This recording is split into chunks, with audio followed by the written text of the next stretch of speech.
Well, hi everyone, and greetings from Northern Michigan. This is Bob the Science Guy. Today I'm going to go over my two favorite subjects. One is the absolute misunderstanding of basic laws of science by flat earthers, and the second is Nathan Oakley. Mr. Oakley, of course, being the flat earth messiah who personifies that misunderstanding in live broadcasts every day. Mr. Oakley, as you know, is the theater major who's been on a rampage on the second law of thermodynamics lately, trying to tell the science community how they get it all wrong and only he has the correct answer.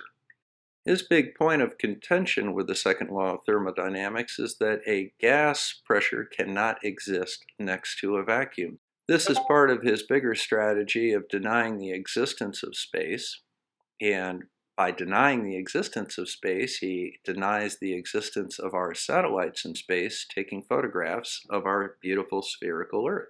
In the process, he seems to enjoy making attacks on those in the YouTube community that actually do have scientific knowledge and have stood against his anti-science disinformation campaign. So let's have a look and see what he has to say.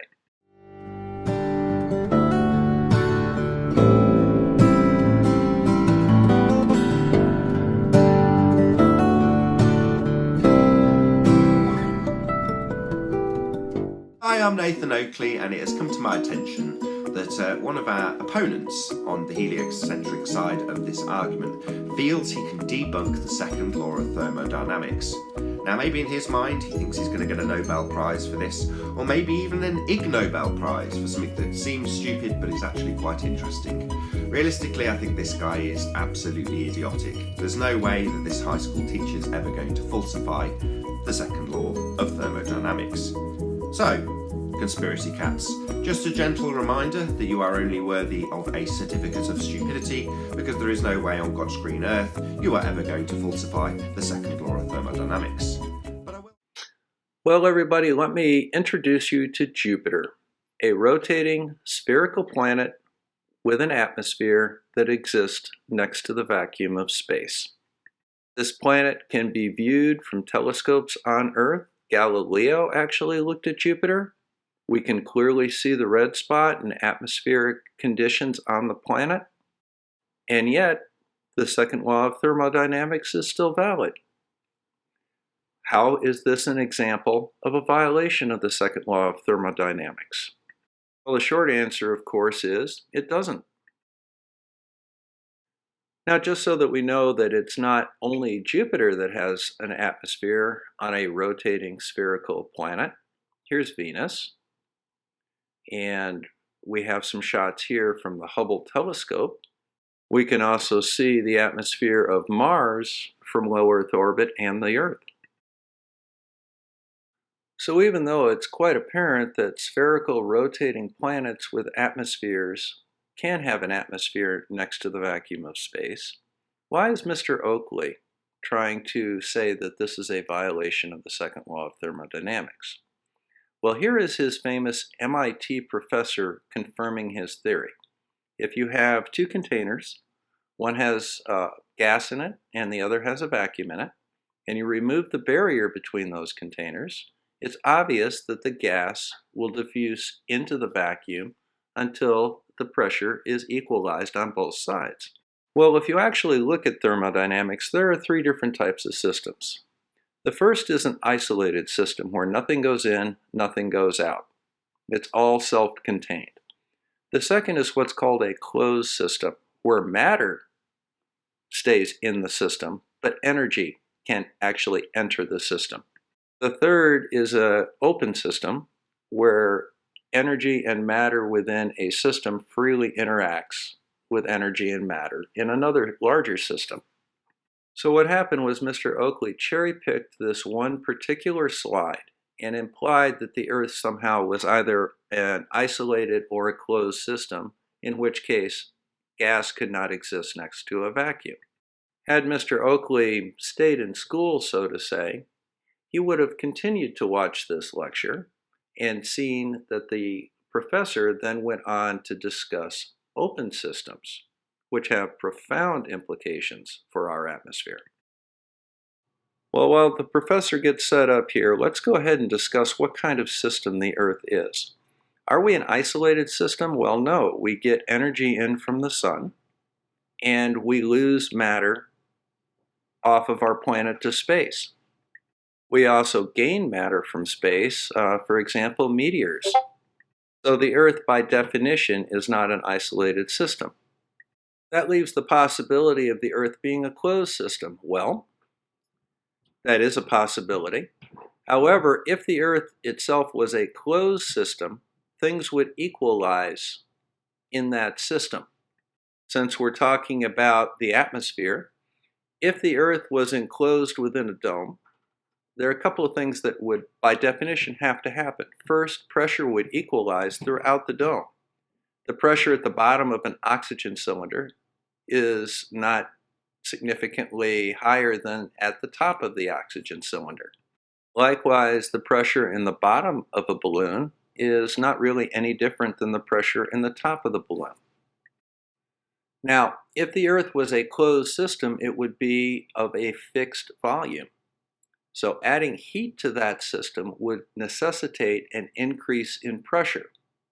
That simply does not occur on the Earth. So we're left with only one possibility, and it is the right choice. The Earth is an open system. Right? So,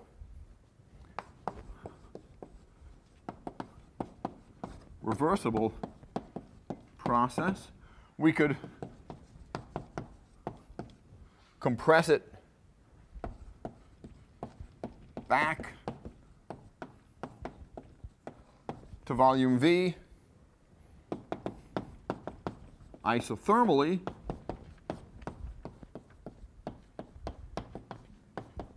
and reversibly. Now, this is the second half of thermodynamics that seems to confuse Nathan quite a bit. The law of thermodynamics states that the entropy of the universe increases. Now, entropy is two different things.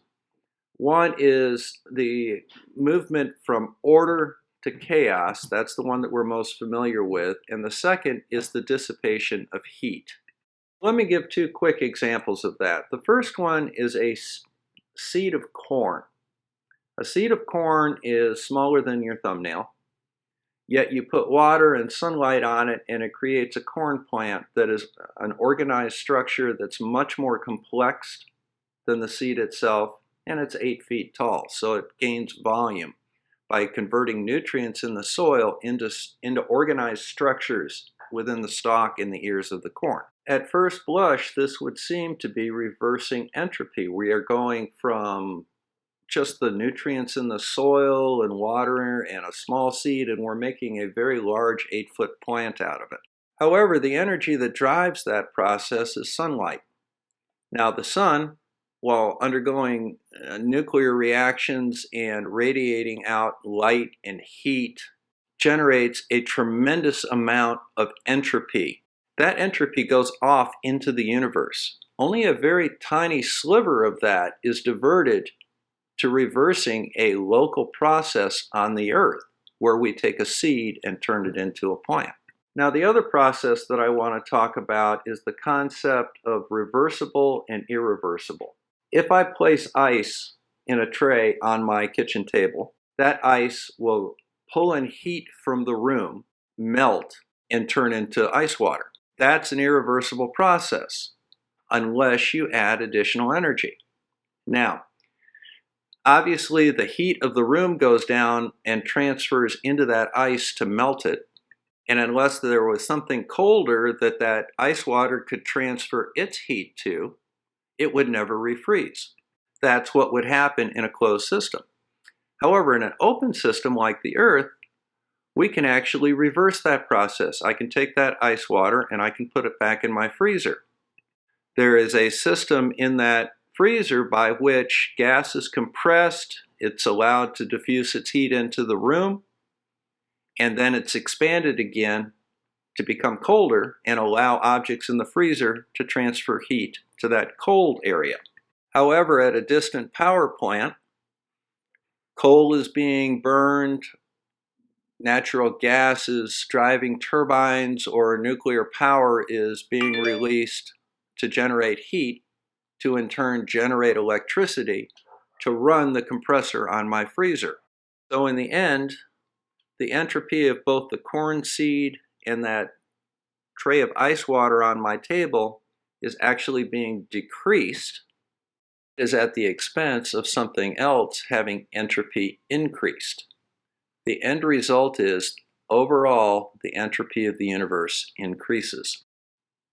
This is despite the fact we have a local increase in entropy.